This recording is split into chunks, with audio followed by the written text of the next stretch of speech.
강혜신의 오늘의 미국. 하버드 대학과 트럼프 대통령의 정면 대응이 예상보다 강하게 흘러갑니다. 하버드 대학이 교육과 고용, 행정 등 모든 분야에서 정부 지시를 따르고 정부에 보고하고 정부의 감시를 받으라는 요구를 거부한 이런 것 때문에 대통령은 하버드 대학교에 대한 면세 조치 카드도 내놨습니다. 오늘 아침에는 하버드 대학을 별것 아닌 조크라고 비난했습니다. 하버드 대학과 트럼프 행정부와의 싸움은 미국 대학의 강한 진보성에 대한 보수의 작심한 공격이고 갈수록 엘리트 대학 파괴 방향으로 갑니다. 하버드가 아니면 누가 하랴 이런 말이 나오면서 컬럼비아, 스탠포드도 하버드와 합세했습니다. 그러나 트럼프와 싸우면 얼마나 싸울 것이며 그 대가는 혹독할 것이라는 전망도 강합니다. 법원에 의해 추방 위기를 모면한 한인 컬럼비아 대학생 정윤서 씨는 친팔레스타인 시위를 하고 체포된 지 이틀 만에 마르코 루비오 국무장관이 직접 추방 대상자로 결정됐다는 게 확인됐습니다. 캘리포니아주가 주정부로서는 처음 트럼프 대통령의 관세에 대해 소송했습니다. 관세 정책이 의회를 제외시킨 불법이고 세계 경제 규모로 5위인 캘리포니아주에는 막강한 피해를 입힌다는 이유로 집행금지 요구를 하는 소송입니다. 연방 판사들이 딜레마에 빠졌습니다. 정부가 실수로 엘살바도르 감옥으로 보냈다고 시인한 남성 케이스를 비롯해서 판사의 판결에 협조하지 않고 황당한 변론을 하고 있기 때문입니다. 시간이 지날수록 정부가 정책을 위해 한 인간의 삶을 파괴한다는 인식, 그리고 다음 차례는 자신이 될 수도 있다는 두려움이 사회 전반에 드리워집니다. 중국과 미국의 관세 전쟁이 깊어지면서 미국 쇼핑객들이 DHgate라는 중국 쇼핑 앱으로 몰려든다고 월스트리트저널이 보도했습니다. 이 회사는 로스앤젤레스에서 오프라인 이벤트도 기획했습니다. 미중 관세 전쟁이 중국에서 수십 년 동안 경제 터전을 가꾼 미국 기업을 불쌍하게 만든다고 이코노미스트가 심층 취재했습니다. 며칠 만에 엔비디아 칩의 중국 수출 가능성이 불가능으로 바뀌면서, 불가능은 아니지만 관세 붙으면서 주식값은 폭락 중입니다. 트럼프 가족의 페니 주식시장에서의 영향력이 크게 확대 중이라고 블룸버그 뉴스가 보도했습니다.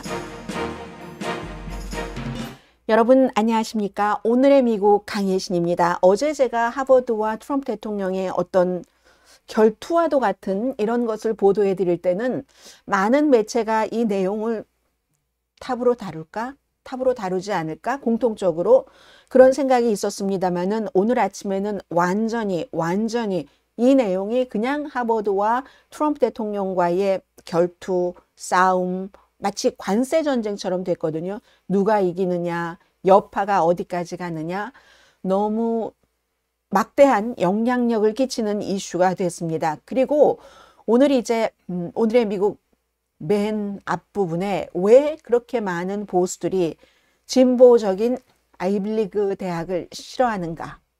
트럼프 대통령의 지금 아이비리그 대학과의 싸움은 어디까지 갈 것인가?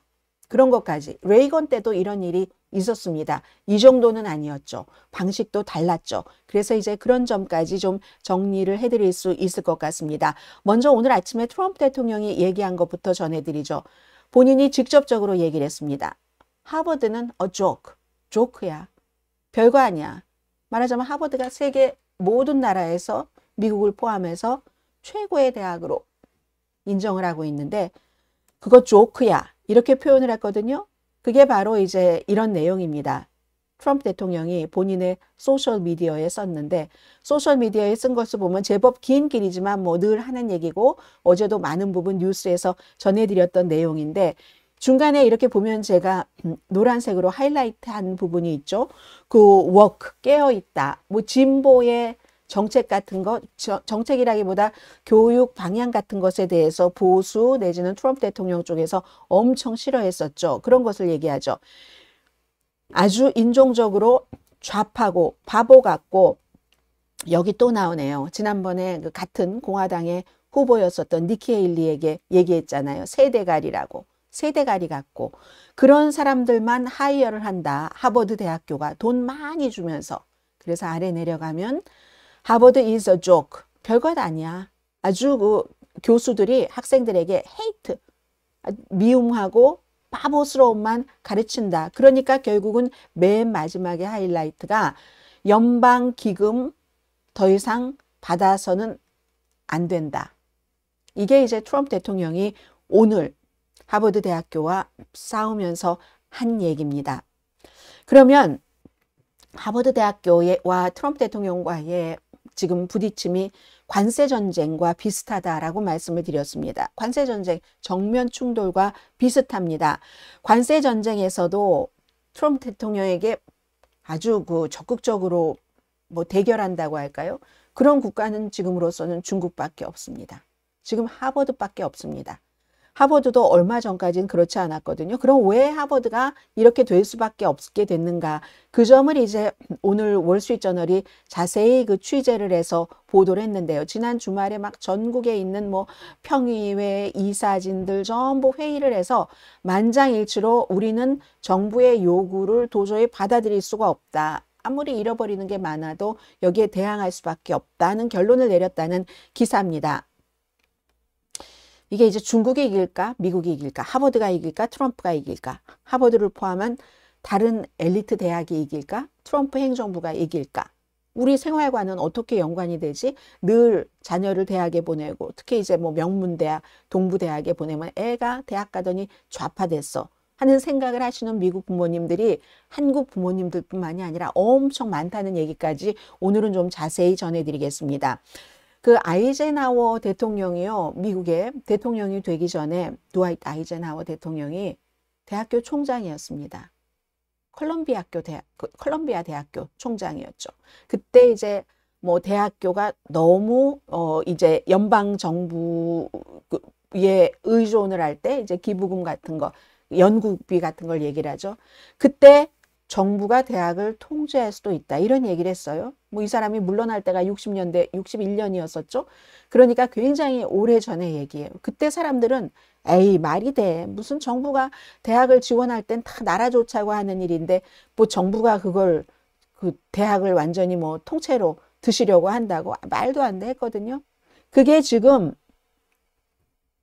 아이젠하워 이후에 수십 년의 세월이 흐른 뒤에 트럼프 대통령은 그렇게 할 의향이 있다. 오늘 월스트리트저널 사설 제목입니다.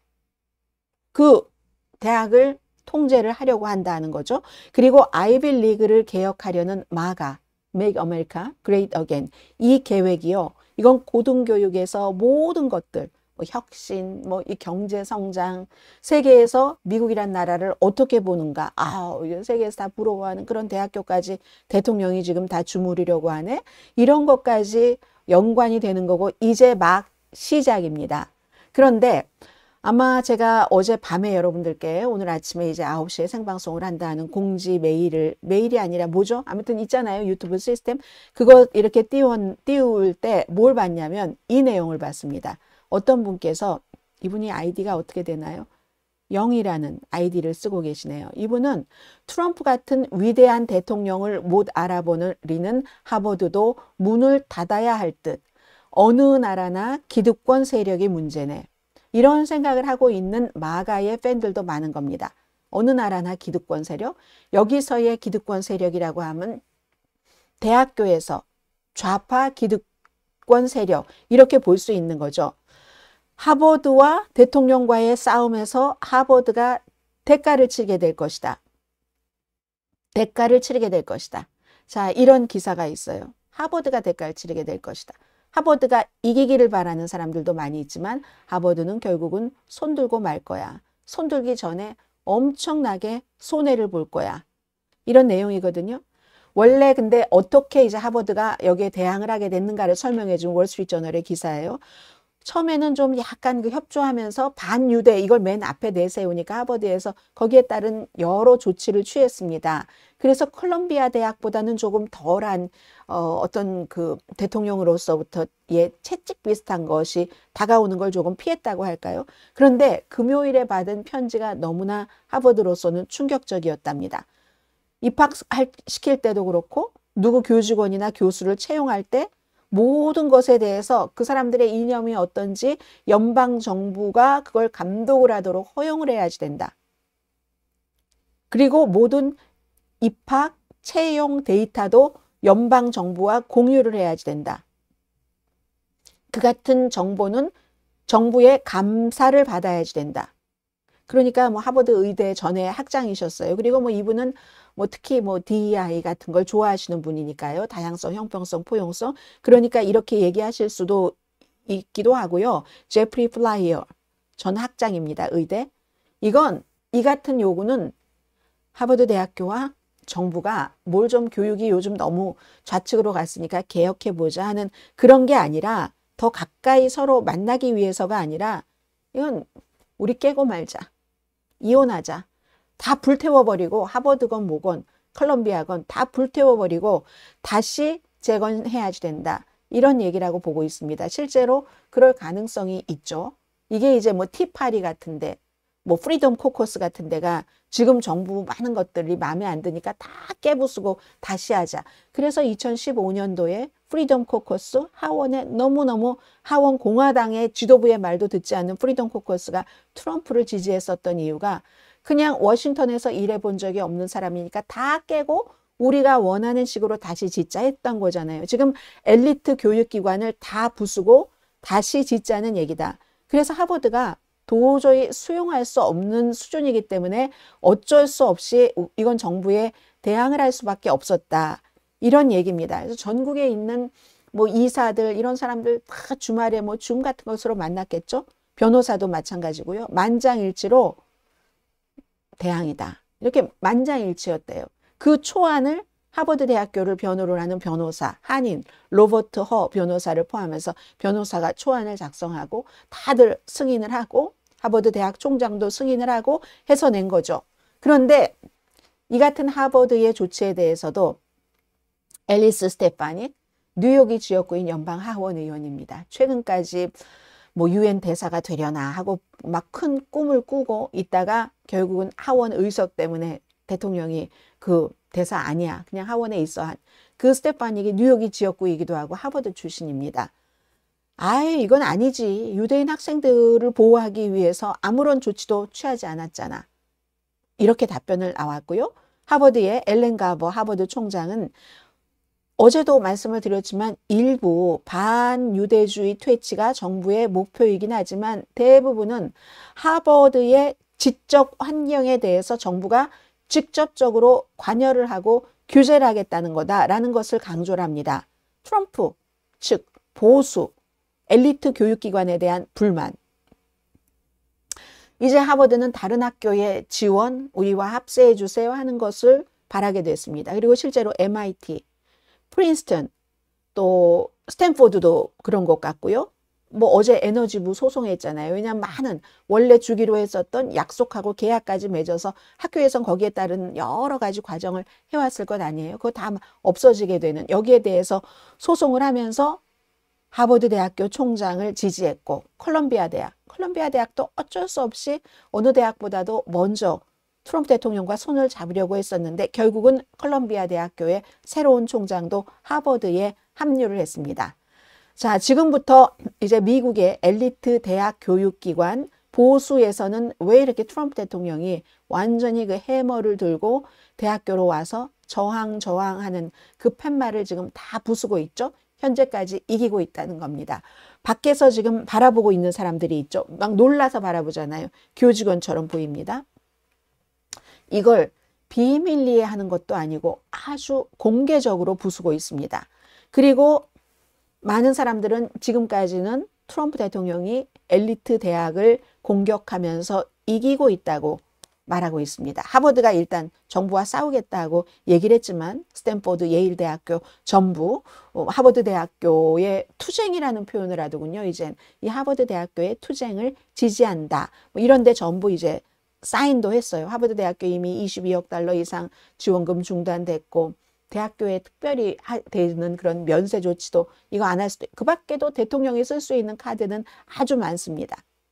권한이 있는지는 모르지만 어느 부분은 권한이 있지만 어떤 부분은 권한이 있는지 없는지 애매하고 권한 없는 부분까지 꺼내다가 쓸 수도 있는 그런 것들을 지금 트럼프 행정부 들어와서 우리가 너무 많이 봤죠. 보수 진영의 시각을 말씀드리겠습니다. 아마 이 점은 지금 오늘의 미국을 보고 계시는 분들 가운데서도 그래 좀 대학이 너무했어 라는 생각을 하실 겁니다.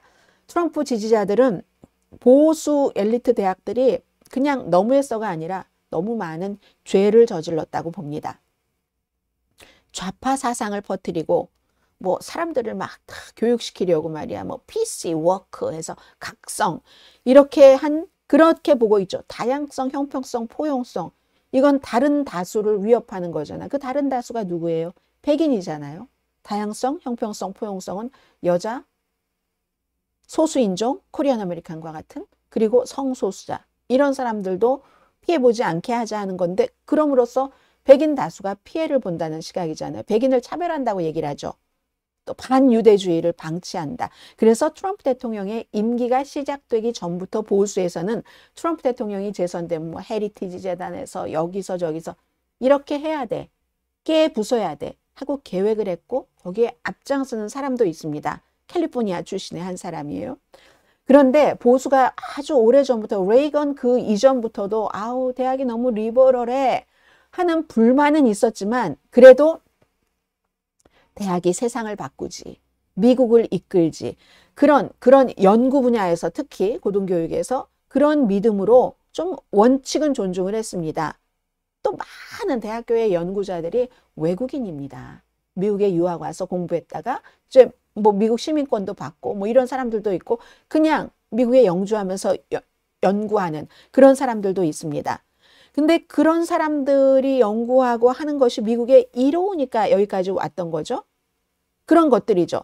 그래서 1962년도에도 대학이 너무 리버럴해 이런 얘기 있어요. 그때 막 비트 시대잖아요. 50년대, 60년대 뭐 장발이기도 하고 막 이런. 그래서 그때도 아유 뭐 저 장발도 마음에 안 들어. 한국 생각나시죠? 미국 62년도에 겪은 거예요. 장발도 막 마음에 안 들고 뭐 아유 미국의 외교 정책도 저 사람 싫어하잖아. 이런 것 다 알면서도 정부가 그런 뭐 무슨 교수라든가 아니면 뭐 그런 박사학위를 받고 있는 사람들이라든가 그런 사람들을 지원을 했습니다. 미국의 이득이기 때문에. 그리고 나서 10년 뒤에 뭐 70년대쯤 되니까 미국 대학교의 연구자들이 미국에서 태어난 미국인 뭐 무슨 뭐 백인뿐만이 아니라 다른 많은 인종들이 그때 이제 군사 자금을 지원받아서 인터넷을 발명을 했습니다. 마음에 들진 않았지만 쟤들이 또 미국을 위대하게 하는 일을 해 하고 내버려 뒀더니 인터넷을 발견했잖아요. 그때부터 뭐 mRNA 그 백신 같은 거 다 미국에서 나왔죠. 무슨 인공지능도 마찬가지 아니에요. 전 세계에 재능 있는 사람들을 대학교가 너무 리버럴해서 마음에 들진 않지만 그곳에 있어 참신한 인재들도 미국에 많이 오고 싶어 했고 굉장히 매력적인 나라가 됐었던 겁니다. 그런데 우리 그런 거 없어져도 좋아 하면서 우리 보수의 가치를 내세워야 되겠어. 야심찬 보복 계획이 지금 실행에 옮겨지고 있는 것이다. 이제 이렇게 사람들은 보고 있죠. 그 보복 계획이 실행에 옮겨지는 지금 이 상태입니다. 연방 보조금을 무기로 무기가 있어야지 되니까 프로그램과 일자리 대학교에서 지금 많이 사라지고 있습니다. 친팔레스타인 시위에 가담했던 유학생들 비자 취소된 사람 많고요. 정윤석 콜롬비아 대학교 3학년 학생의 얘기는 뒷부분에 말씀을 드리겠습니다. 다른 연관 이슈와 함께 경찰이라는 표도 달지도 않고 부끄럽게 미국에선 그 신분 안 밝히면 안 되잖아요. 우리에게 평소에도 알려주잖아요. 경찰 뭐 신분증을 확인해라. 경찰은 전화로 무슨 뭐 돈 뭐 기부금 요구하지 않는다 등등. 사복을 입은 경찰이 거리에서 사람들을 체포해요. 그리고는 체포해서 차량 번호도 내 변호사한테 연락하겠어요 하는데 시간도 주지 않고 나 영주권자예요 하는데도 무시하고 차량 번호판도 없는 차에 태우고 즉시 감옥으로 보내잖아요. 미국이. 이런 것들이 다 대학 안에서 일어나는 일들이죠. 연방 학자금 대출과 같은 수단은 아직 사용되지도 않았습니다. 그 모든 것이 지금까지는 법이 아니라 편지 한 장으로 행정부에서 보낸 편지 한 장으로 콜롬비아 대학교 총장이 보인 굴욕이 놀라웠다. 처음에 보인 굴욕. 이렇게 얘기한 사람들 많습니다. 너무 나약했고 무기력했고 참 믿기 어려울 정도로 한심했다. 근데 컬럼비아 대학교가 다른 대학교에 비해서 그 비율을 보니까요. 연구하는 기금의 연방 기금이 차지하는 비율이 높았어요. 다른 대학교가 제일 많은 대학교가 그 엘리트 아이비리그 대학 가운데서 18%라며 연구 기금에 연방 정부가 주는 거 그 퍼센티지를 보면 컬럼비아 대학교는 20% 조금 넘었습니다. 그런 게 있고 그다음에 이제 프린스턴 대학교의 총장 크리스토퍼 아이스 그루버 총장은 야, 지금 행정부에서 우리 대학에 하는 것은 1960년대 막 공산당이야, 공산당이야. 그 이후에 최고의 위협이라고 얘기를 했죠. 그게 과소평가일 수도 있다고 얘기합니다. 이코노미스트는. 조셉 맥카시? 그때는 한 사람의 상원 의원이 헐리우드에도 우리 의사당에도 공산당이 많아. 이랬었던 거죠. 직업을 잃어버린 사람들도 많고. 그때는 그 한 사람이었지만 지금은 연방 정부 곳곳에서 모든 파워를 가지고 있는 대통령이 주도를 합니다. 코넬 대학, 노스웨스턴, 하버드 전부 그 편지를 받고 하버드가 지금 땅 하고 싸워봅시다 하고 나온 거죠. 이전에도 이 보수 지역에서의 그 지형에서의 엘리트 대학에 대한 반감, 로널드 레이건을 말씀을 드리겠습니다. 로널드 레이건이요 1966년도였어요. 대통령은 나중에 됐지만 캘리포니아주 주지사 선거에 나올 때 그때 기치가 뭐였냐면 로널드 레이건이 캘리포니아주에 지금도 선셋 블루버드에 있나요?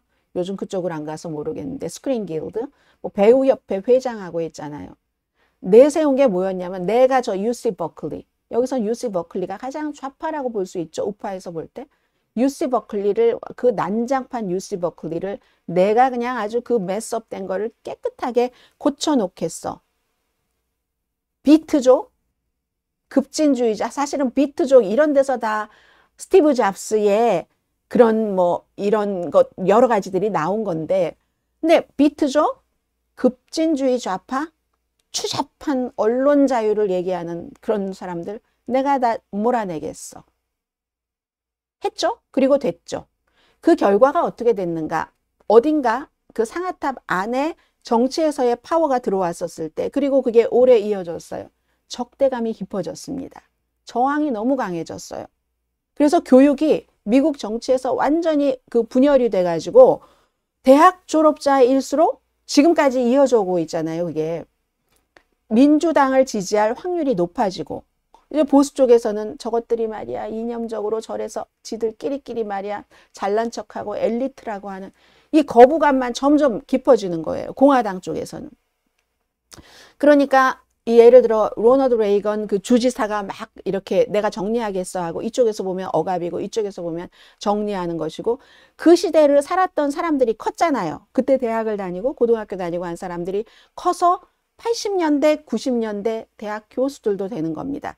그 우리를 억압했었던 것에 대한 반감을 가지고 그렇게 돼서 이 대학교의 뭐 진보적인 성향, 원래 많이 배운 사람들은 진보적이기도 하고요. 진보의 가장 큰 가치 하나가 꼭 나만을 위해서가 아니라 조금 못 먹고 약하고 못 사는 사람도 도와줘야지 된다잖아요. 그 대신에 보수는 개인이 말이야 다 각자 책임을 져야지 이렇게 무책임하게 정부 돈을 풀어서 능력도 없고 일도 안 하는 사람을 도와주면 돼? 이러면 또 진보에서는 일을 안 하고 싶어서 안 하겠어? 그게 다 이유가 있겠죠. 뭐 이런 식으로. 그래서 진보가 점점 이 대학교의 안에서 더 뿌리가 깊어지고 진보와 보수의 그 간격 같은 것도 커지는 거죠. 70년대는요. 대학교에서 교수를 볼 때 내가 진보다 하는 교수와 보수다 하는 교수의 차이가 2대1 조금 안 됐답니다. 조금 안 됐었는데 40년 뒤에는요. 지금 실제로 정말 진보적이라는 게 맞아요. 대학교에서. 특히 엘리트 대학교가. 그래서 지금은 보수 대 진보. 이게 거의 6대1이거든요. 진보가 6대1로 많습니다. 그리고 특히 이러한 것은 과학보다는 인문학 분야에서 많겠죠. 그러니까 이스라엘, 팔레스타인 관련해서도 그렇고 해서 인문학 분야 교수들은 또 어떤 부분은 많은 한인분들도 공감을 하시지만 이 일반 유권자와 좀 떨어진 그러니까 간격이 깊은 거리가 많이 나가는 이런 생각을 하는 그런 상아탑의 분위기가 있는 것도 사실입니다. 예를 들어서 상아탑 안에서 뭐 성소수자도 성도 뭐 태어날 때의 성이 아닐 수도 있고 뭐 이런 것을 얘기를 하면 보통 사람들은 잘 모르니까 모르지만 자녀를 키우는 부모님들은 어린 그 학교 때부터 어린 아이 때부터 그러면 우리 아이 아무렇지도 않았는데 예를 들어서 남자 여자 이렇게 태어났는데 제가 학교 교육 잘못 받고 나는 남자로 태어났는데 여자라고 할 수도 있겠다. 두려워하시는 분들이 분명히 계실 겁니다. 그러한 것들은 이 인문학 교수들은 또 모든 가능성을 다 열어놓는 사람들이니까 그런 것은 일반 유권자들과 거리감이 있다는 것 충분히 이제 이해를 하시는 분들이 너무 많거든요. 태어난 성별과 무관한 성의 정체성이 존중한다. 오늘 영국 법원에서는 아니다. 여자는 여자, 남자는 남자다 하고 판결을 내렸다고 하는데 그래서 특히 이 문제를 가지고 트럼프 대통령이 대통령에 당선되는데 큰 힘이 되기도 했고 이 문제 때문에 엘리트 대학교에 대한 신뢰도가 많이 내려갔습니다. 지난 2015년도에는 60%의 응답자가 고등교육을 매우 신뢰한다. 이렇게 얘기를 했거든요. 그런데 지금은요. 36%만이 고등교육을 매우 신뢰한다. 물론 여기에는 무슨 대학교 학자금, 등록금 같은 건 너무 많고 거기다가 뭐 기숙사비 이런데 나와서 버는 돈이 말이야 그 가치가 없어. 이렇게 생각하시는 분들도 계시지만 그렇지만 어쨌든 이 사상적으로 그래서 지금 보면은요. 공화당은 대학을 신뢰한다. 이렇게 보는 비율이 20%밖에 안 돼요. 민주당은 56%. 민주당도 엄청 많은 편은 아니죠. 그래서 이게 어디서 나타나냐면 2024년도 카멜라 해리스가 졌습니다. 1%도 안 되는 차이로 졌어요. 물론 스윙 스테이트 7군데에서 모두 졌지만 퍼센티지는 그렇습니다. 1%도 안 되는데 1%도 안 되는 차이로 트럼프에게 졌는데 대학 교육을 받은 사람들 그런 사람들 사이에서는요. 20% 차이로 이겼습니다. 이게 이제 보수가 엘리트 대학을 미워하는 여러 가지들이 다 들어간 거잖아요. 그런 이 선거 결과이잖아요. 그래서 대학에 대한 그런 거, 가자지구에 대해서 이스라엘을 지지하는 사람들이 일반 여론은 훨씬 많고 대학에서는 특히 교수들도 그렇고 학생들도 그렇고 학생들은 너무 아이들이 불쌍해서 그런 경우가 많겠죠. 무슨 이념 이런 것들보다도. 그래서 행정부가 그렇기 때문에 유권자들도 이렇게 생각하니까 반유대주의를 개혁의 명분으로 가지고 가자. 사실은 그 전에 이것도 가르치고 저것도 가르치고 뭐 노예제가 이렇고 다 마음에 안 들었던 거예요. 레이건 그 이전부터. 그런데 이 같은 것을 얘기를 하면서 지금 하버드 대학교에도 트럼프 대통령이 여러 가지 뭐 학생들을 뽑을 때 뭘 할 때 얘기를 했잖아요. 이런 것들이 어떤 일부 요구는 위헌이고 법적인 근거도 없다는 겁니다. 컬럼비아 대학교의 법학 언론학과 교수 자밀 자퍼 교수가 행정부는 유대인 학생과 교직원을 보호하기 위해서 민권법 6조를 인용했지만 이 타이틀 6입니다. 공식적인 조사가 끝나야지만 규제를 허용하고 그것도 위반 사항이 있다고 공식적인 결과가 확인되고 난 뒤에 해야지 되는데 그냥 막 하고 있어요. 보조금을 철회한다? 이것도 법적으로 문제될 수 있답니다. 1967년도에 뭐 케이시안 그리고 뭐 대학 평의회 이게 법원 판결이었어요. 연방 대법원이 학문적인 자유는 수정헌법 1조에서 특별히 더 보호를 받는다. 그리고 시위에 참여한 유학생 추방도 법적 정당성이 의심되는데 1945년도 뭐 브리지스 뭐 무슨 사건 이름이 있어요. 거기서도 외국인도 언론과 또 표현의 자유를 누린다라는 판결이 나왔답니다. 브리지스 앤 그 윅슨 판결이군요. 트럼프 행정부는 이런 거 다 지금 부정하고 있습니다. 그리고 마흐무드 칼릴 그 컬럼비아 대학 정윤서 학생과 같이 마르코 루비오 국무장관이 꼭 찍어서 추방하라고 했다고 하잖아요. 그 추방 사건에 대해서도 외국인 적대법을 근거로 해서 한 거잖아요. 여기에 대해서는 연방 대법원이 아직 판결한 적이 없답니다. 이 케이스 연방 대법원까지 갈 수 있어요. 그런데 연방 대법원까지는 안 갔지만 트럼프 대통령의 숨진 누나가 1966년도 사건에서 위헌이다. 그런 판결을 내렸답니다. 그리고 연방 대법원이 지금 보수가 다수이긴 하지만 트럼프의 모든 이 정책에 대해서 완전히 옹호할 가능성은 낮다고 보는 사람들도 많은데 피해를 입으면요. 대학은 일단 지금 당장 너무 힘든 거예요. 소송을 해서 이긴다 할지라도 행정부가 다른 방식으로 압박을 할 수 있는 게 너무 많고 소송은 오래 걸리고 유능한 교수들은 그 사이에 다른 대학교로 빠져갈 수도 있고 지금 유럽으로 다 가고 있잖아요. 캐나다로. 대학이 엄청난 자산을 보유하고 있어요. 인다우먼트. 하버드 대학교 같은 경우 520억 달러 이상 연방정부가 줄 수 있는 돈은 90억 달러, 여기서 22억 몇천은 안 준다고 확인을 했고. 그렇지만 이 돈이 함부로 아무 때나 꺼내 쓸 수 있는 게 아닙니다. 딱 어디 이렇게 책정돼 있고 조건이 많아요. 요즘 꺼내기도 힘들어요. 주식시장 저렇게 나쁜데 어떻게 꺼내겠습니까? 그래서 버티려고 하는데 단순히 버티는 게 그럼 이게 현실적인 선택인가? 더 점점 상대가 이걸 그냥 협상하자고 달려오는 게 아니라 깨부수자고 달려오는 건데 다만 협상하자고 하는 건 구실일 뿐인데 라고 파악이 된다면 이런 얘기가 있는 겁니다.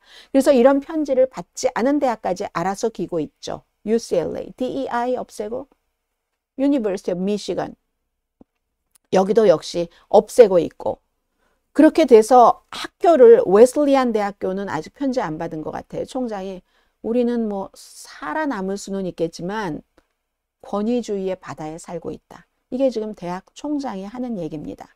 그런데 이런 모든 것을 주도하고 있는 사람이 있어요. 주도하고 있는 사람이 크리스 루프라는 사람입니다. 캘리포니아주 세크라멘토에서 태어났어요. 이 사람 40대 초반인데 이 사람이 맹렬한 힘으로 대학을 굴복시켜야 되는데 그 굴복시키는 전략은 뭐 연방정부의 돈 등등으로 해야 된다. 며칠 전에 뉴욕타임스와 인터뷰를 했다고 말씀드렸잖아요. 인터뷰도 하고 뭐 글도 쓰고 했었어요. 근데 그게 표면적인 변화만 이끌어낼 가능성도 높습니다. 레이건이 그렇게 하라고 했었을 때 그 안에서 오히려 뭉쳐서 더 힘이 커졌었던 것처럼 트럼프 대통령의 접근 방식이 너무나 적극적이고 극단적이기 때문에 대학들이 정말 이 점은 우리가 좀 너무한 것 같아. 그래, 좀, 성문제, 거기는 좀 우리가 좀 너무하지 않았어.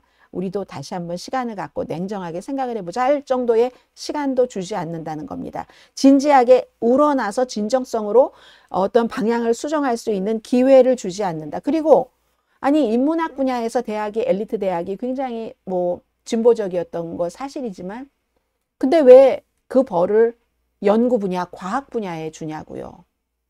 그 과학 분야, 미국을 이끌어가는 미국 엘리트 대학이 최고 그 과학 분야, 인적 자본을 막 끌어오는데 황금알을 낳는 거위라고 얘기를 하잖아요. 그게 사라지고 있다는 얘기입니다. 그런 것 개의치 않습니다. 이 루퍼 같은 사람은 지금 시작에 불과하다고 암시합니다. 더 많은 대학이 타깃이 되고 더 강한 수단이 시험될 것이다. 보수 진영에서는요, 지금 교수들 이름 대면서 진짜 북한이라니까는요. 저 교수 해고해야지 된다는 리스트도 나오고 있고 그래서 지금 그렇다 하는 거고 그렇습니다. 기부금에 접근하기 쉽지 않다라는 말씀 드렸고 앞으로 정부가 할 수 있는 일은 재정 프로그램을 학생들이 활용할 수 있는 재정 프로그램을 압박할 수가 있고 유학생 숫자를 줄일 수도 있습니다. 유학생은요 돈을 벌어주잖아요. 학비를 다 내니까 그걸 줄일 수도 있고 또 의회의 도움을 받아서 대학에 타격을 줄 수 있는 여러 가지 방식으로 세법, 세금 얘기했잖아요. 그럴 수도 있다는 겁니다. 그래서 대학들은 여기서 선을 분명하게 긋자니 당장 타격이 너무 심하고 그래도 학교가 뭐지? 가르치는 것을 수정을 하더라도 우리가 하고 우리가 결정해야지 되는 거 아니야? 이런 거죠. 사실은 미국이 부작용이 있었다 할지라도 지난 70년 동안 세계에서 가장 혁신적이고 강대국이 됐었던 것은 중국과 러시아가 하지 못한 일을 했기 때문입니다. 대학에서의 이 같은 자율성이 보장이 됐었기 때문에 경제 강국도 된 거죠. 레리 서머스 전 하버드 대학교 총장이 하버드가 아니면 어떤 대학이 하랴 이런 얘기를 했고요. 오바마 대통령 하버드 로스쿨 나왔습니다. 어떤 분이 어제 하버드 아니고 컬럼비아예요 하는데 학부가 컬럼비아였고요. 하버드 대학교에서 법대에서 최초의 아프리칸 아메리칸 흑인 그 신문 편집장이었잖아요. 오바마도 똑같은 얘기를 합니다. 드와이트 아이젠하워 대통령 얘기를 다시 말씀드리네요. 컬럼비아 대학교의 총장이었고 대통령이 됐고 61년도 고별사 은퇴사에서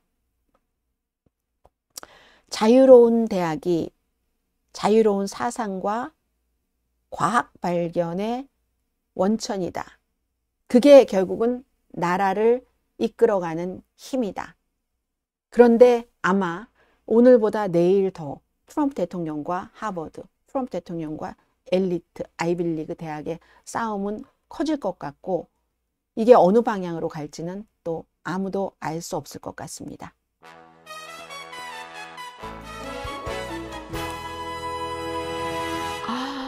역사상 제가 하나의 아이템으로 이렇게 길게 방송해 본 적 처음인데요. 이렇게 길어지리라고 상상하지 못했는데 긴 것을 들어주시느라고 여러분들 너무 고생하셨습니다.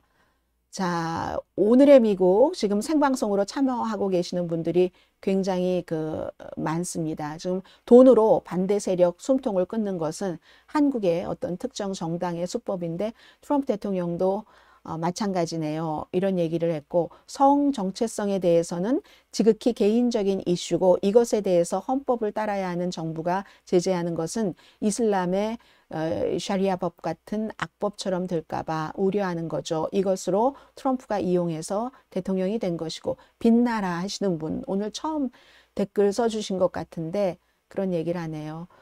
자, 교육에 대해서 여러분들 역사적으로 보면은 진보 지식인들이 억압을 받아도 지켜나가서 이뤄놓은 업적이 더 많습니다. 제가 진보 지식인들에 대해서 말씀을 드렸더니 그런 얘기를 하셨고요.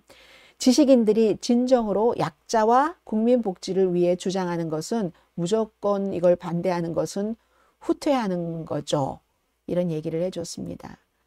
대학은 최고 학부로서 이념이 아닌 인본주의를 가르치는 지성의 보루여야지 됩니다. 자, 여기서 이제 뭐 한국의 명문대학교 이름들도 많이 나오고 민주당도 사실은 너무 성 정체성에 대한 것을 인권으로 민심을 거슬러 가면서 심하게 드라이브한 것도 문제였죠. 그거 문제였던 것 맞습니다. 자, 지금은요. 어떻게 하면 좋죠? 오늘 조금 짧게 지금부터 추려봐야 되는데 내용이 많은데 어쩌면 좋죠. 큰일 났어요. 캘리포니아주가 이것은 좀 새로워요. 저에게는. 왜냐하면 캘리포니아주가 정부를 고소할 때 다른 주들도 마찬가지지만 대체적으로 합동으로 하죠. 그래야 힘이 커지니까 이번에 단독으로 했습니다. 트럼프 관세에 대해서 첫 번째 소송을 했는데 게빈 뉴섬 제가 폴리티코를 통해서 전해드리겠습니다. 단독으로 한 건 그만큼 다른 주와 합쳐봐야 캘리포니아주가 세계 국가로 따져도 경제적인 규모가 5위, 5번째 국가가 되는 것이기 때문에 그럴 수밖에 없을 거예요. 실리콘밸리부터 뭐 베이커스필드의 농업에 이르기까지 뭐 헐리우드 뭐 그리고 이 같은 주력 산업들이 다 글로벌 무역이잖아요. 그런데 이게 딱 막혀 놓으니까 게빈 뉴섬 주지사가 최근에 대통령과 잘 지내보려고 했죠. 특히 이튼 산불. 뭐 퍼시픽 팰리세이즈 산불 때 연방정부 지원을 받아야지 되니까 나오라고 안 했는데도 공항에 나가서 인사하고 서로 잘 지내고 기자회견도 하고 했는데 이건 아니다. 이건 대통령을 상대로 관세 정책에 대해서 소송을 했는데 오늘이에요. 법무장관과 같이요. 롭 본타 법무장관과 같이 했는데 글로벌 상거래를 장악하려는 대통령의 시도를 끝내기 위한 조치다. 폴리티코는 이렇게 표현을 했네요. 대통령의 혼란스럽고 또 일관성이 없는 관세 집행이 심각할 뿐만이 아니라 불법이라고 얘기합니다. 왜 불법이라고 얘기하냐면 의회에서 물론 대통령이 비상시에 어떻게 조금씩 손을 볼 수는 있지만 이거 의회를 완전히 무시하고 지금 대통령이 뭔가를 하려면 그 근거가 있어야지 되잖아요. 그 근거가 국제경제비상권법이라는 거랍니다. International Emergency Economic Powers Act라는 것이 핵심 쟁점인데 지금이 무슨 이머전시인가? 이런 얘기. 이거는 이머전시가 아닌데 대통령이 일방적으로 하는 건 권력남용이잖아. 트럼프 대통령이 이 법을 근거로 관세를 부과한 첫 번째 대통령이랍니다. 캘리포니아 가정, 기업, 우리 경제에 혼란을 준다. 뭐 그렇죠. 가격 올라가고 일자리 위협하고. 그래서 따로 행동을 합니다. 근데 지금요 이렇게 보면 관세에 대해서 아니 미국의 어떤 주가 다른 나라와 손을 잡아요. 연방정부와 등을 돌리면서. 캘리포니아주는 무슨 뭐 워싱턴이나 이런 주와 마찬가지로 뭐 뉴욕도 마찬가지지만 캐나다에서 오는 관광객들이 많죠. 이런 캐나다 사람들과 저희 관광 와주세요 하는 캠페인도 하고 뭐 세계 각 나라의 지도자들에게 캘리포니아산 아몬드 많잖아요. 베이커스필드에서, 와인, 나파에서, 영화, 이런 주요 수출품, 그쪽에서도 보복 대상으로 지금 하실 거면 90일 유예됐지만 우리 캘리포니아는 좀 빼주세요. 그냥 국가로 쳐주세요. 연방, 워싱턴에 속한 주로 하지 마시고 이런 것들도 지금 시도하고 있고 해서 굉장히 지금 다른 주들도 어떻게 될지 일단 처음에 하버드가 한 것처럼 캘리포니아주가 처음으로 트럼프 대통령에게 지금 도전 시도를 하는 거죠. 불법이라고. 그러니까 집행하는 것을 금지해달라. 이런 이제 요구를 했고요. 그리고 새로운 무엇들도 일어날 것 같아요. 오늘 월스트리트저널을 보면은 제가 오늘 이 회사를 찾아보는데도 아침에 시간을 많이 썼는데 아주 비디오가 어제는 그런 비디오 여러분들 얘기 들으셨죠? 뭐 에르메스 가방이 35,000달러가 실제는 뭐 원가는 1,500달러밖에 안 된다. 룰루레몬 뭐죠? 이 레깅스 같은 거 뭐 100달러, 150달러 하는데 그거 5달러에서 15달러 사이야. 이런 거. 그런 것들이 틱톡에 지금 미국이 미워서 많이 공장에서 일하는 사람들이 글쎄요. 중국 정부가 주도하는 건지 모르겠어요. 올리잖아요. 그런 것들이 있으면서 그런 영상으로 무역 긴장이 있고 미국 쇼핑객들이 중국 앱인 DHgate라는 데 많이 접속한답니다. 어제 뭐 두 번째로 많이 했대요. 챗GPT 다음으로 많이. 그래서 제가 이 HDgate를 들어가 봤더니 테무하고 조금 비슷했어요. 4월 13일에 애플 앱스토어에서 무료 다운 인기 8위였는데 어제는 2위였었다고 얘기를 하거든요. 제가 들어가 봤더니 이렇게 돼 있던데요. 자, DHgate라는 곳입니다. 여러분들 보이시죠?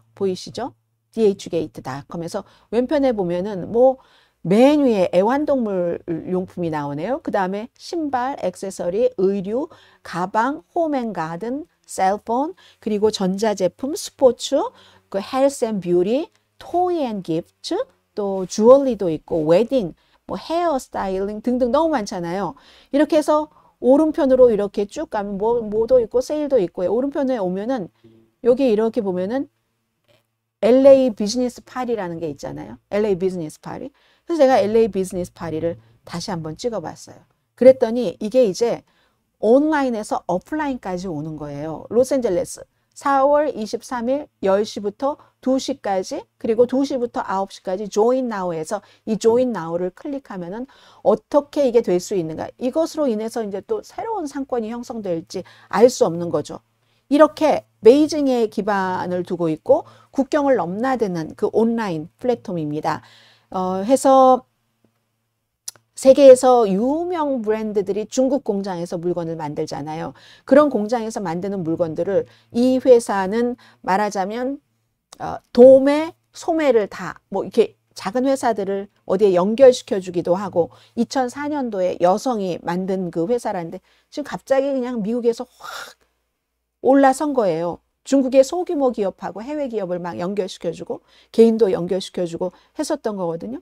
중국이 미국의 125%, 미국이 뭐 145% 의미 없는 숫자의 관세를 이렇게 하면서 우리한테 와서 하세요. 스마트워치도 있고요. 뭐 휴대폰 액세서리도 있고요. 앞에 메뉴를 보여드렸잖아요. 20개 이상 카테고리에서 3만 개 이상의 제품을 파는 이렇게 중국 회사가 뜨고 있다 하는 거고요. 그에 비해서 중국에서 미국 기업이 너무 불쌍하다. 이런 보도도 있습니다. 중국에서 미국 기업이 너무 불쌍하다. 왜냐하면 중국에서 자리를 잡기 위해서 미국 기업이 수십 년 동안 노력을 했는데 그 수십 년 동안 노력한 것을 지금 워싱턴, 중국 본국에서 막 깨버리고 있다는 거예요. 해머로. 이 사진을 보시면 두 개의 톱니바퀴인데 더 큰 톱니바퀴가 용이네요. 중국이네요. 그리고 작은 톱니바퀴가 미국이네요. 독수리. 그래서 막 불이 붙고 있잖아요. 지금. 근데 여기에 막 시진핑이 반격을 하니까 애플, 보잉, 뭐 엔비디아, 나이키, 스타벅스까지 돈이 너무 많이 걸려 있는 겁니다. 지난 수십 년 동안 이 기사 이코노미스트 기사인 것 같아요. 수십 년 동안 미국에서 미국 정치인들이 마치 중국 로비스트처럼 이거 뭐를 해야지 된다. 뭐 막 미국 회사가 중국에 진출할 수 있도록 엄청나게 법적인 게 있으니까 노력을 했는데 그래서 이제 보잉이 보잉이 처음에 중국에 들어간 게 1972년도에 리처드 닉슨이 방문하고, 그리고 지금 수십 년의 세월이 흘러가서 들어갔던 것을 들어오지 못하게 막으라고 시진핑이 이번에 며칠 전에 얘기를 했잖아요. 그동안 그 노력을 얼마나 그 중국에서 하기 힘들었는데 다 깨버리고 있다는 거죠. 중국이 보복 관세를 하기 때문에. 그래서 아직도 지금 중국에 있는 회사들은 이거 미국 정부는 어떻게 할 것이고 중국은 어떻게 할 것인지를 파악하려고 애를 쓰고 있답니다. 뭐 반도체, 의약품 또 올린다고 하죠. 그럼 칩이 들어가는 휴대폰 관세 또 올라간다는 얘기를 하고 있고, 그래서 한 미국의 경영인이 얘기하기를 이 관세 전쟁을 한 단어로 표현하는데 파괴. 그래서 요즘 시사만평 보면 트럼프 대통령이 큰 해머 같은 걸 들고 다니면서 막 부수는 게 많이 나오는 겁니다. 트럼프 대통령은 중국과 미국의 무역 적자가 3천억 달러라고 얘기를 하고 있는데, 중국에서 수십 년 동안 사업을 해왔던 사람들은 이렇게 보지 않는답니다. 시각이 다른 거예요. 애플, 나이키, 스타벅스, 뭐 테슬라, 중국 어디에나 있고요. 맥도널드 있고, 테슬라는 올해 1사분기에 판매량 40% 중국에서 팔았다네요. 그리고 현지에서 얼마나 많은 사람들을 고용을 하고 있습니까? 근데 반대로 여러분들 미국에서 이렇게 중국 어떤 상표 브랜드 막 프랜차이즈 같은 거 보세요. 없잖아요. 무슨 티샵? 그거는 중국이라기보다 대만 티샵 이런 거죠. 빵집도 그렇고 미국은 없잖아요. 지난해 매출이 500억 달러에 불과했다. 미국 거리에서 중국 브랜드를 찾는 건 너무 드문 일이다. 이런 거. 그렇지 않아도 지난 5년 동안에 트럼프의 관세에 이어서 바이든도 계속 중국에 대한 규제를 했었기 때문에 힘들었는데, 앞으로는 이 미국의 본국의 우리 국가의 정책이 우리가 수십 년 동안 해왔었던 여러 가지 일들을 막아버리고 말 것이다. 그렇게 얘기를 하고 있거든요. 더군다나 팬데믹 때문에 그 충격에서 중국에 진출한 미국 기업들이 벗어나지 못했는데 지금 여기에 또 한 번을 맞았고, 양쪽에서 맞는 거예요. 중국에 진출한 기업들은. 왜냐하면 미국이 이렇게 하고 중국 정부도 미국 회사니까 보복하잖아요. 지금 미국 회사라는 이유 하나만으로 미국 기업이 훨씬 불리할 수 있다는 거죠. 중국 정부의 분노까지 감당을 해야지 되니까. 그리고 아직 새로운 형태의 보복 안 했잖아요. 무슨 뭐 법률 회사 같은 뭐 서비스 단속, 영화, 우리 뭐 스크린 쿼터제 뭐 이런 거 오랫동안 있다가 풀었죠. 그런 것처럼 여긴 시작도 하지 않은 그런 일들이요. 물론 중국 정부도 미국 회사 처벌할 때 신중하게 해야지 되겠죠. 뭐 애플이나 테슬라 같은 데에 어떤 그 굉장한 나쁜 영향을 주면 중국 사람들이 해고가 될 이런 확률도 있고, 다른 기업도 겁을 먹어서 저기다 투자하면 안 되겠구나. 역시 중국은 못 믿어. 이런, 그러니까 아주 애매한 그 균형에 그런 점들은 있죠. 있지만 어쨌든 그래도 이 싸움에서도 중국 기업이 오히려 이득이라고 얘기를 합니다. 만약에 애플이 그래서 물러나고 나면은 화웨이가 그 자리를 들어가잖아요. 이런 식으로. 그래서 그런 점에서 지금 트럼프 행정부에서 밀어붙이는 이건 중국 지도부의 선물일 수 있다. 이런 얘기들 지금 많이 하고 있다 하는 것 말씀드립니다.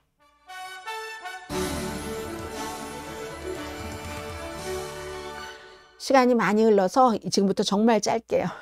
엔비디아는 불과 얼마 전에 이제 젠슨 황이 마랄라고에 1인당 100만 달러 되는 디너 갔다 와서 칩 뭐 H20 중국에 뭐 안 보내게 뭐 규제한다고 생각했는데 안 할 거야라고 보도가 많이 나왔었잖아요.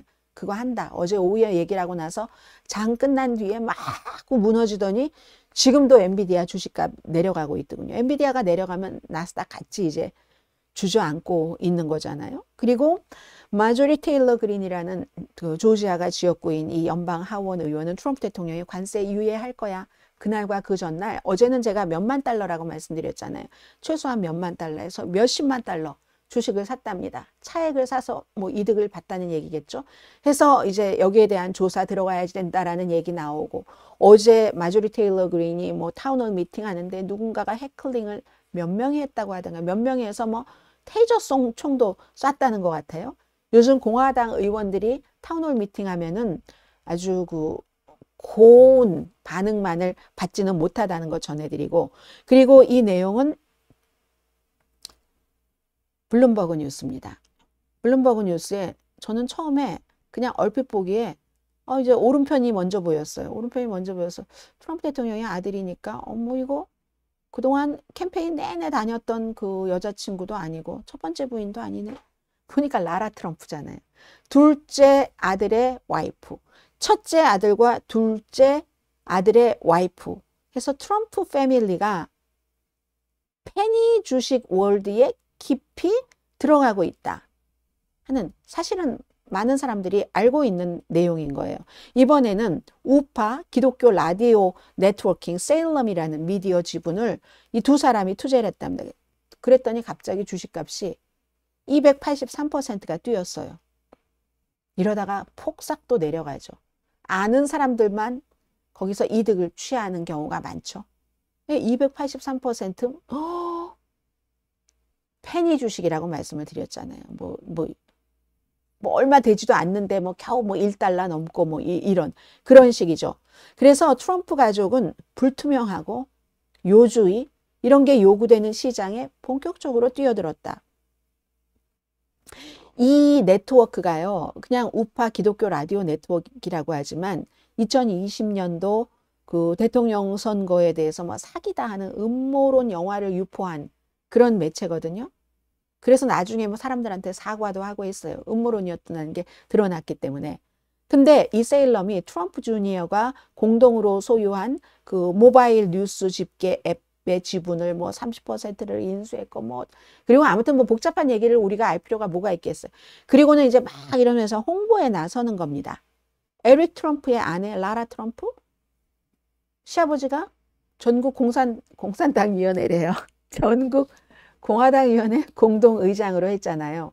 하고 지금은 이제 원래 플로리다주의 상원의원 하는가 했다가 플로리다 주지사가 에이 어림도 없어 하니까 팍스에다가 집어넣어줬죠.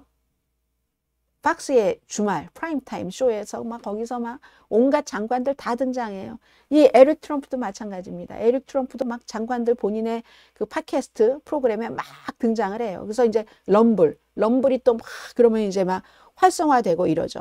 이 세일럼이라는 회사가 아무튼 그랬다는 얘기예요. 선거 사기를 저질렀다고 지목한 조지아 유권자에게 사과까지 했어요. 그런 영화 같은 거 그거 하고 나서. 그래서 왜 페니 스탁이라고 얘기하느냐 하면 뉴욕 증권거래소나 나스닥이 아닌 장외 시장 거래요.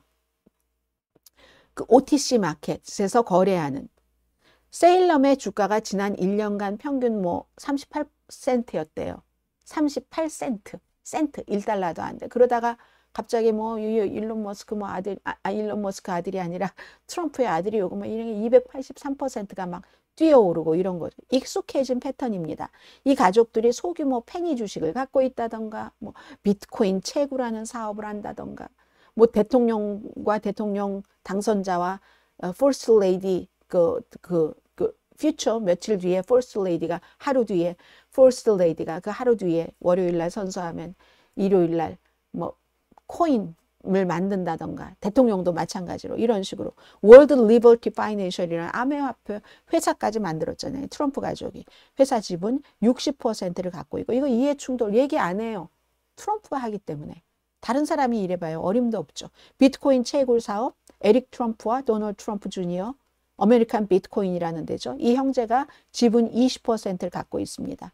밈코인 좀 전에 말씀드렸고 아무튼 이러한 것들이 너무나 이 가족들이 지금 돈 버는데 너무 열심히 해요. 트럼프 대통령까지. 그러나 아무도 어쩌지 못하고 있다. 너무 큰일들도 많고 해봤자 당할까 봐 두려워서.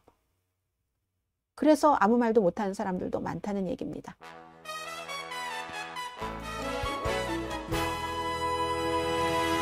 자, 오늘 이제 마지막 섹션입니다. 보잉이 1년 매출액이 600억 달러인데 200억 달러가 중국 매출이라고 중국 측 항공사에서도 관세가 항공기 값보다 비싸기 때문에 살 수가 없다. 사지도 말라고 했어요. 인수받지 말라고 했어요.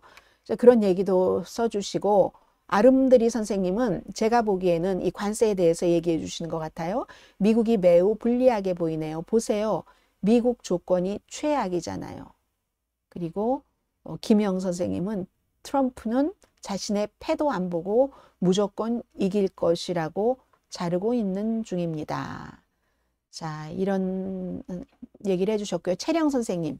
다른 얘기로는 동서고금의 모든 역사를 보면은 한 국가의 건국, 왕조의 흥망성쇠는 대략 250년에서 300년을 넘기지 못했음. 많은 사람들이 중국이 망할 거다, 분열될 거다 얘기하지만 중국 절대 안 망함, 분열 안 됨. 아직 오랜 세월이 흘러야 함. 의외로 난 미국이 먼저 분열되고 망할 날이 멀지 않다고 봄. 이건 역사가 증명하는 것임. 역사의 흐름은 틀린 말 안 함. 아, 이거 어떡하면 좋아요. 아, 큰일 났네요. 네. 어떤 분이 1달러도 안 되는 주식이 있어요. 에스트라 문 선생님 그런 게 있는데 많아요. 이게 그 트럼프 가족들이 지금 들어가는 그 페니 주식뿐만이 아니라 예를 들어서 의료업계에서 뭐 17센트 이런 것들도 많아요.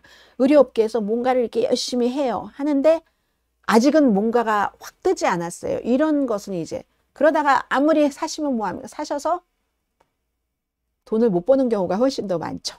자, 마지막입니다. 지금 컬럼비아 대학교 3학년 학생인 정윤서 씨가 국토안보부가 그 국무장관에게 보고를 했고 국무장관이 그래 추방 대상자 이렇게 결정을 했다는 거예요. 제가 오늘 컬럼비아 어제는 하버드 대학교 신문을 여러분들께 전해드렸는데 오늘은 컬럼비아 대학교의 스펙테이터라는 신문입니다.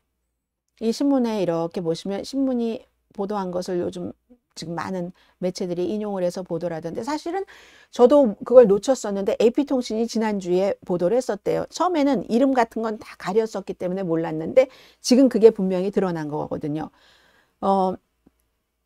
마흐무드 칼릴과 함께 딱 두 사람 추방해라 하고 딱 지목한 게 바로 이 정윤서 씨라는 거죠. 정윤서 씨가 마흐무드 칼릴보다 나이가 많아요. 어려 보였는데 3학년생이고 26살이라고 하네요. 7살 때 미국에 와서 2021년도에 영주권자가 됐는데 시위했다고. 시위에서 뭐 정학처분 받았다가 나중에 또 뭐 클리어 되기도 하고 했는데 그때 체포됐었던 학생이 정윤서 학생 한 사람 아니거든요. 근데 이제 꼭 꼬집어서 어쨌든 추방해라 했었다는 얘기입니다. 정부 행정 방해, 무단 침입, 뭐 소란 혐의로 다른 8명의 시위자들과 함께 기소가 됐었는데 이 내용을 보면은요. 제가 노란 색깔로 하이라이트를 해놨습니다. 여기에 보면은 뭐 이름이 있고 뭐가 있고 뭐 윤서정이라고 써 있죠. 제일 앞에. 그리고는 보세요. 그 출생지가 사우스 코리아라고 써 있습니다. 사우스 코리아. 그리고 그 뒤에는 미국의 합법적인 거주자네요. 영주권자네요. 그런데 이 외국인은 그런 뭐 무슨 법에 따라서 추방할 만하다. 이렇게 하면서 이제 직접 마르코 루비오가 그렇게 했었다 하는 얘기거든요. 근데 지금은 이제 뉴욕의 남부 지방법원이 체포가 됐으면은 다른 사람들처럼 어디 갇혀 있었을지도 모릅니다. 체포가 안 된 거예요. 같이 딱 지목을 당한 마흐무드 칼릴은 와이프하고 저녁 먹고 들어오다가 체포됐잖아요. 정윤서 학생은 막 기숙사에 갔고 엄마 아빠 집까지도 막 관계 당국에서 갔는데 체포가 안 됐죠. 체포 안 된 상태에서 체포도 하지 말고 뭐 뉴욕 밖으로 쫓지도 말고 뭐 이런 식으로 뉴욕의 그 남부 지방법원 판사가 나오미 무훌와일드 판사가 추방 시도를 중단해라 해서 판결해서 지금 고소해서 소송 중입니다. 이 결과가 어떻게 될지 모르겠습니다만 어쨌든 체포되지 않은 것도 너무 다행이다 하는 그런 생각 들고요.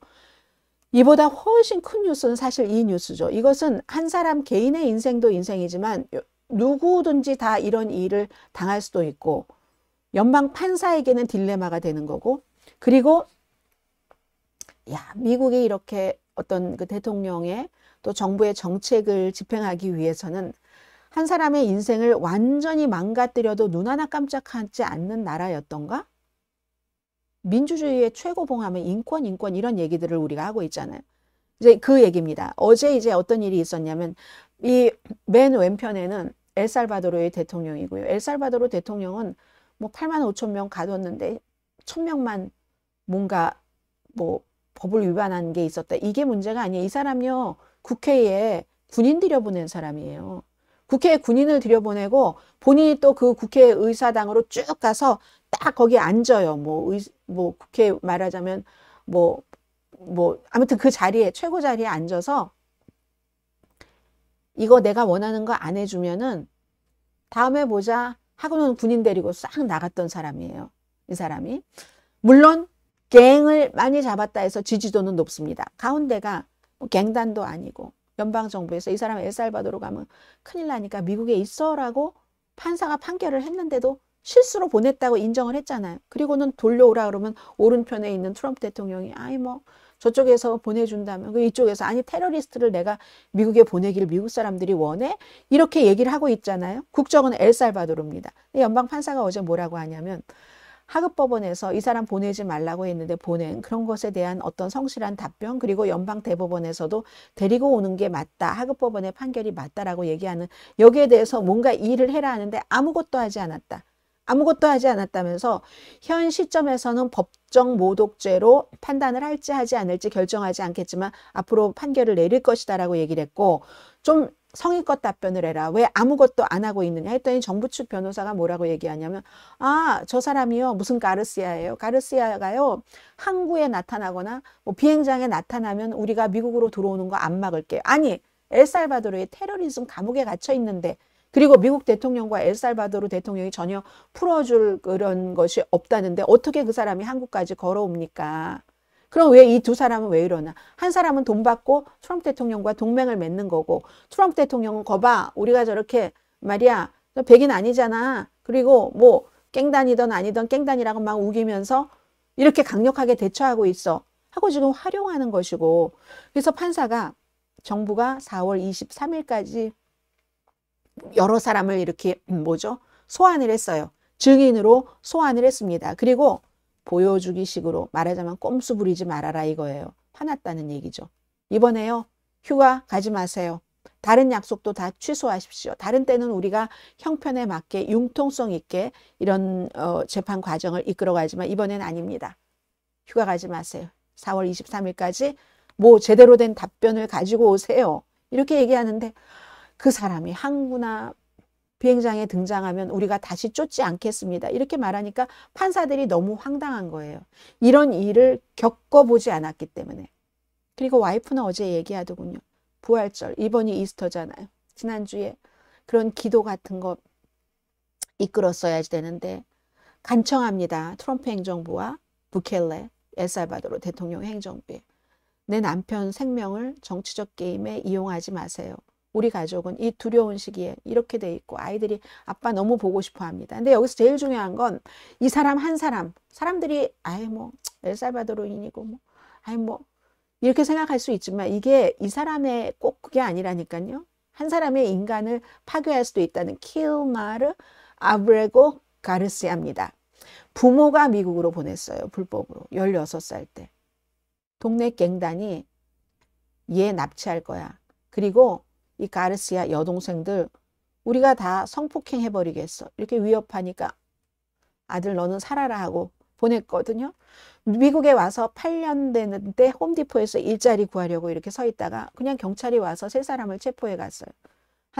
두 사람에게 얘 갱단이라고 얘기해. 그럼 너희 풀어줄게. 한 사람은 아니라고 했고 한 사람은 그래요. 뉴욕에 간 적도 없어요. 그리고 나중에 그 경찰은 이렇게 무고한 사람들을 막 함부로 대했다는 것으로 정직 처분을 받았다든가요. 이랬다고 얘기를 해요. 그런데도 계속 지금 부통령과 트럼프 대통령 주변에서는 제 갱단이야. 이렇게 가짜 주장을 합니다. 미국이요. 어떤 나라냐면은 법이 작동하는 방식이 굉장히 길어요. 그러니까 이 사람도 추방하지 마라 해서 지금까지 추방당하지 않고 있는 거잖아요. 그게 미국 법인 거예요. 지금은 그 사람들 다 답답할 수 있죠. 빨리 결정 좀 하지 말이야. 뭐야. 근데 이게 무너진 겁니다. 판결도 무시하고 재판, 항소, 히어링도 없이 그냥 엘살바도르로 갱단도 아니고 그리고는 우리가 실수했어요. 실수했으면서도 데리고 오지 않겠다고 하고 이게 도대체 뭡니까? 연방 대법원에서 만장일치로 데리고 오는 게 맞다. 그런 노력을 해야지 된다라고 판결했는데 지금 연방 대법원 판결을 싹 무시하고 있는 거잖아요. 그 며칠 뒤에 엘살바도르 대통령이 집무실에 떡 나타나서 테러리스트를 어떻게 미국으로 보냅니까? 이렇게 얘기하고 평소라면 강하게 말하는데 주저함 없는 이 트럼프 대통령이 법무장관 얘기 좀 해보세요. 뭐 엘살바도르 얘기 좀 해보세요. 나 대법원의 판결을 지키고 싶은데 뭐 어떻게 할 도리가 없네요. 방법이 없네요. 이런 식으로. 정부가 물론 불법 체류자를 추방할 권리가 있습니다. 트럼프 대통령은 대규모 불법 체류자를 추방한다고 공약을 했고 그 공약 때문에 트럼프 대통령을 지지한 많은 유권자들이 있고 유권자들이 그것을 원합니다. 그러나 이런 식으로는 아닌 거죠. 미국에서 보호를 해줘야 된다 하고 판결을 받은 사람까지 함부로 이건 미국 대통령이 법치주의를 짓밟은 것이다 라는 지적들이 대부분 상식적인 사람들이 하고 있는 거고요. 미국의 많은 이런 뭐라고 할까요? 다수의 비난을 받는 그런 법이 원고, 누가 봐도 저거 죄인이야. 그런 원고들에 의해서 만들어졌는데 미국의 법은요. KKK단이라도 보호를 해줘야 될 것을 보호를 합니다. 포르노 제작자 보호받잖아요. 막 성조기에 불태운 남자도 어떤 때는 표현의 자유라고 그 유리한 판결이 나옵니다. 법원이 다 그들의 KKK단이건 성조기를 태운 사람이건 권리를 인정을 하고 그들은 그런 권리를 누립니다. 근데 트럼프 행정부가 이런 원칙을 지금 다 뒤집고 있는 겁니다. 시민이 아니라는 이유로 법적으로 보호를 하라는 것을 거부할 권한이 없는데 지금 이렇게 하고 있는 거잖아요. 그래서 지금 연방 대법원의 판결도 조롱하는 게 아닌가. 미국은 엘살바도르가 아닙니다. 대통령이 국회에 군인을 데리고 들어가서 군인만 보낸 게 아니라 36명인가 그렇다는 것 같아요. 데리고 들어가서 그 이유가 갱단을 퇴치하기 위해서 더 많은 돈을 하라고 했는데 거기에 막 비리가 있고 불투명하고 하니까 이 사람도 주변에 이제 부패 이런 것들이 많이 있거든요. 의혹이. 그러니까 의회에서 그걸 안 해주니까 그냥 군대를 데리고 들어갔잖아요. 미국은 그리고도 아무 일 없이 대통령 하고 있잖아요. 미국은 그런 나라는 아니잖아요. 그런데도 지금 이렇게 이 국가의 권력을 제한을 하는 근본적인 원칙이 다 무너지고 있는 토머스 제퍼슨이 취임할 때 이거는 이제 그때부터 이제 관습법으로 쭉 그 미국을 저렇게 막 반짝반짝 빛나는 별로 이끄는 것이 모든 사람의 많은 것을 존중하고 보호하고 뭐 지키고 하는 그때는 이제 관습법, 성문법이라기보다 그게 미국이 반짝반짝 빛나는 그런 그 원칙이다 이런 얘기를 했는데 만약에 이 사람이 엘살바도르 감옥에 남겨져 있는 한 그 별자리가 밝아질까요? 흐려질까요? 미국 사람들은 나 영주권자인데 시민권자라도 보내겠다고 했죠. 그런 것들을 우려해야지 된다. 오늘 너무 길었습니다. 자, 오늘의 미국 여기서 마치고요. 내일 목요일에 다시 뵙겠습니다. 한국 갈 준비를 하고 다른 교수가 수업을 대신한대요. 텍사스 휴스턴 한인 조 교수가 비자가 취소돼서 즉각 수업을 중지했다는 뉴스가 나왔다네요. 에스타라 문 선생님께서. 그래서 다른 교수가 수업을 대신한다. 정형선 조 교수라는 분. 왔습니다. 우리 커뮤니티까지. 한인 커뮤니티까지. 내일 뵙겠습니다. 강혜신이었습니다.